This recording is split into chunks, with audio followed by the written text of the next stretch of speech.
On today's Solo Sunday news, Brock Lesnar is on TKO's banned list, Kevin Owens undergoes neck surgery, a recently returned AEW star injured on Collision, and Bryan Danielson training for a career change? Kind of.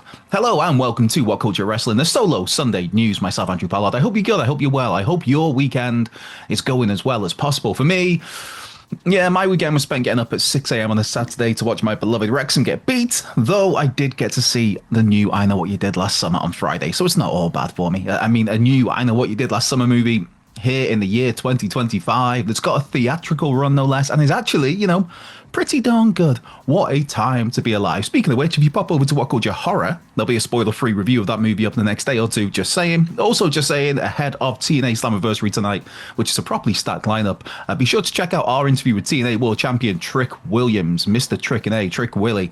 But to dive into today's news, and let's start with the topic of Brock Lesnar. Now, Brock hasn't been seen on WWE programming for a fair while now, after being implicated in the Janelle Grant lawsuit against Vince McMahon and WWE. In fact, it's been nearly 2 years since Brock's most recent match, that would be against Cody Rhodes at SummerSlam 2023.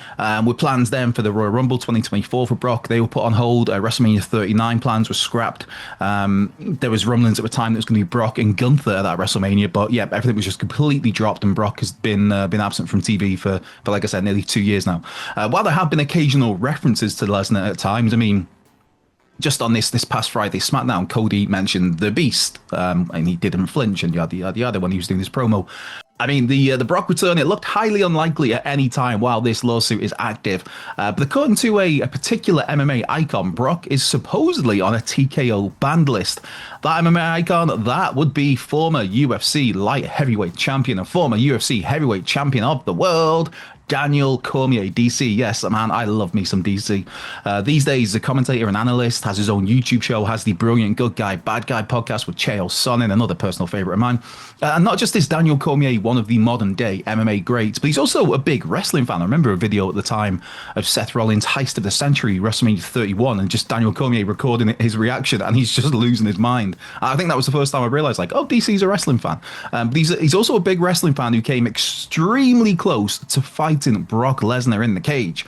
For that, you have to go back to UFC 226 in 2018. The main event there saw DC defeat Stipe Miocic to become the UFC heavyweight champion, which itself was followed by Brock Lesnar entering the octagon, having a face-off with Cormier. I believe, if I remember rightly, Brock pushes DC, and that was setting a stall for Daniel Cormier versus Brock Lesnar fight down the line. Now, for those non-MMA fans out there, that fight never actually materialized. It didn't happen. Instead, Brock opted to re-sign with WWE rather than fight, and DC going on to have a rematch instead with Stipe, where he lost the belt back to Stipe. The topic of Brock Lesnar, that came up during an appearance from Daniel Cormier on Demetrius Johnson's Mighty Cast podcast earlier this week.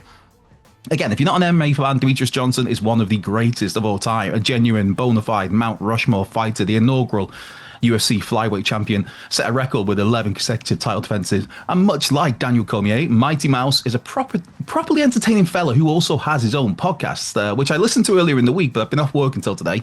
And when I've kind of logged in today, I see that certain Daniel Cormier comments from that podcast are in the news cycle, and that is when it comes to Brock Lesnar. Now, Demetrius Johnson asked Cormier why the Lesnar fight never happened, which DC explained Brock had a big money offer to re-sign with WWE, so it's either fight for real, go through the extensive training camp needed. These training camps are just horrendous by all accounts, because I've never done one personally, but the fact that Brock had been away for so long as well, and then to go in against the world champ, against someone like Daniel Cormier, who has been a regular doing this, and it could well have been that Brock got his ass kicked. So you can either do that, fight for real, yes, get paid well, or you can sign with WWE again for a very solid chunk of change to wrestle just a handful of matches a year, which is all, obviously worked rather than a real fight. So Brock took that WWE offer. Now, when Demetrius Johnson asked what Brock's up to now, that's when Daniel Cormier said that Brock is on a banned list right now, when they were talking about TKO, WWE, UFC. DC then, he didn't say on air what Brock had done, but he said that Brock is in big trouble. And there was one of the producers as well behind the scenes that kind of knew or seemed to know what was going on, and kind of Cormier and him have like this guy knows. So yeah, now is this just Daniel Cormier reading the same news reports we've all had and presuming that Brock is officially banned, or is this Daniel Cormier, UFC icon, UFC being under TKO like WWE? Is this DC having some more insider knowledge on all of this? We'll have to see. But either way, don't be expecting to see Brock Lesnar in a WWE ring or a UFC octagon for that matter anytime soon. Now, speaking of UFC, when I'm done here, I cannot wait to catch up on UFC 318 from last night. The last ride, the Diamond, the legendary Dustin Poirier. But you know, sometimes there's something you want to watch, you want to stream, but for whatever reason is not available in your area. But in those instances, man, we have a perfect solution for you. You see, this video is brought to you by the fine folks over at NordVPN, the industry-leading VPN service that protects you thanks to its various encryption systems, meaning you can stream safely when out in public. NordVPN also removes the shackles from those region-locked shows and movies, or in this case, UFC, allowing you to watch whatever you want, whenever you want, wherever you want. And wouldn't you know it, but we have a fantastic deal with up to 76% off NordVPN, an extra 4 months completely free, and an Amazon gift card worth up to £50 or $50. All you have to do is check out the link in the description to this video or this podcast. So what are you waiting for? And for those waiting for an update on WWE's Kevin Owens, there's an extremely positive one where KO is concerned today. Of course, Owens has been out of action since, just before WrestleMania 41. That planned match against Randy Orton at WrestleMania was scrapped. That's where we got Joe Hendry. Where is he? I said his name. He'll be getting ready for Slammiversary, where he's challenging for the world title against Trick Willie and Mike Santana. But yes, KO's been out since just before WrestleMania 41 with some seemingly some very serious neck issues that forced him to the sidelines. And it was expected at that time that Kevin Owens would be out for an extended period of time. While that is still going to be the case, the positive news here is that Owens has now undergone successful surgery. This comes from Fightful Select Sean Ross Sapp, who notes that KO had neck surgery this past Friday, and most importantly, that surgery is said to have been a success. Those who Fightful spoke to in WWE at the time of Owens' injury, they expected him to miss WrestleMania 41 and WrestleMania 42. And that does seem like it will indeed be the case. I mean, obviously, WrestleMania 41, that has been and gone.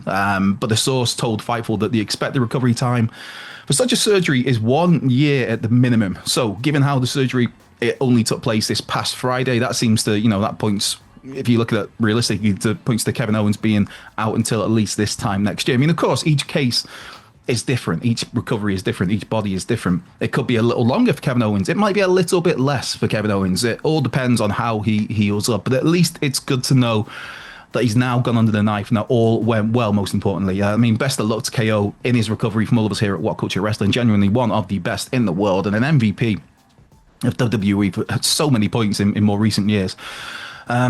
But from one injury to, unfortunately, another injury, and this time it's for an AEW talent. And as Colton Gunn suffered an injury on last night's Collision. Now, Collision was taped earlier in the week, of course, but it aired back in its usual Saturday night slot last night. And it unfortunately, was not a fun outing for poor Colton Gunn. The injury happened during the four-way tag team match for $200,000 on the line for the winners. I mean, doing those prize money matches, it is just such a lazy way to book a match, particularly when it's been done again recently a couple of times. But hey, I guess it makes a tiny bit more sense than just, throwing 8 random people together and calling it an all-star match as your reasoning for booking it. But I digress. It was the Guns versus the Gates of Agony versus Big Bill and Brian Keith versus Action Andretti and Leo Rush. And it was the Gates of Agony getting the win here thanks to an assist from Ricochet. But the bigger story is, unfortunately, is the injury to Colton Gunn. This happened when Big Bill lifted Colton up, counter, then it was a strike, and his Gunn landed on his feet. You saw his knee buckle, he grabbed it and basically left the match and then was checked on at the ringside area by a doctor. Now, there's no update on the specifics or the severity of this injury, but fan footage from the event, it does show Colton being helped to the back, which it doesn't look great. I mean, making this all the more frustrating for Colton. This was a first Guns match since February. That was when they lost to the Hurt Syndicate. I mean, since then, they've been completely absent from AEW until returning at All In last weekend, where they helped out Juice Robinson, who also is back. So for them, it's just you feel sorry for the Guns as a pair, obviously for Colton Gunn in particular. But I mean, for the Guns to return, have their first match in 5 months, and for Colton to go down injured, it just sucks, man. It's never cool. And as for why they were away from TV for so long, there's no real details. I mean, Austin Gunn posted on social media a couple of times during that time to say that, yeah, we're not injured. So it seemed it was just a case of not being used, no creative plans for the Guns. Obviously, of course, when you look at the Bang Bang Gang and you look at, obviously, Jay White's been out injured, Juice Robinson's been out injured. So it's not been, it's been kind of, what's the term I'm looking for? I cannot think of the term I'm looking for. But it's been a lot of bad luck for the Bang Bang Gang. Hopefully Jay White is back soon. Like I said, Juice Robinson is back soon. Is back now, and hopefully for the Guns, you'd like to think that maybe this is not, maybe it's nothing too serious. Hopefully, maybe it's just a tweak, a twinge, something that Colton Gunn will be fine to get back in the ring sooner rather than later. Because the Guns, man, they're a really, really fun tag team. The progression they made in the last couple of years since they first arrived in AEW. It's so good to see, just in terms of as in-ring workers, but as characters as well. It's just, they're a really entertaining duo, man. And Juice, I love me some Juice Robinson, and who doesn't love them some Jay White? So that the whole Bang Bang Gang ticks a lot of boxes for me. So yeah, either way, best wishes to Colton Gunn, and expect more in this story, I guess, as it becomes more details become available. Now, rounding things off today and sticking with AEW. And it's just Bryan Danielson being busy doing Bryan Danielson things, as in doing his bit to make his community and the wider world a better place. You see, Bryan has been training to become a volunteer firefighter. This comes from Bryan's recent StarCast panel, which has now been uploaded to YouTube in full. It's basically an hour of Bryan Danielson chewing the fat with Tony Schiavone, who obviously, as our regular viewers will be aware, is clearly my dad. Hiya, Pops. Anyways, Bryan got to talking about training to be a volunteer firefighter to help out with local forest fires, particularly. As he put it here, I've got the quotes. One of the things in our area that needs help is the forest fires. And so one of my things to provide service to my community is training to be a volunteer firefighter. I'm looking at how I can be of service to my community and where I can feel like I'm really doing something with my life that's productive and that's meaning it. Those are the kind of things I'm looking for. Bryan Danielson, man, never ever changed. Just an absolute gem of a human being. In addition, like, to being one of the greatest wrestlers in the history of the business. In fact, I was in the pub on Friday, and a mate of mine was making the case, that very case, for Danielson to be the greatest ever. Which I might not go quite that far, but the dude made quite the compelling argument. So cheers for that conversation, Pete. But yeah, just Bryan Danielson being Bryan Danielson and thinking of the greater good. I mean, in a world of Bill Goldberg's, be it Bryan Danielson, right? It's not that hard, man. And with that has been a wrap. That brings things to a wrap for today's news video. This has been WhatCulture Wrestling, the solo Sunday news. Myself, Andrew Pollard. Have a great rest of your day, a great rest of your weekend. I'm up to catch up on UFC 318. Be well, stay safe, and I will catch you next weekend.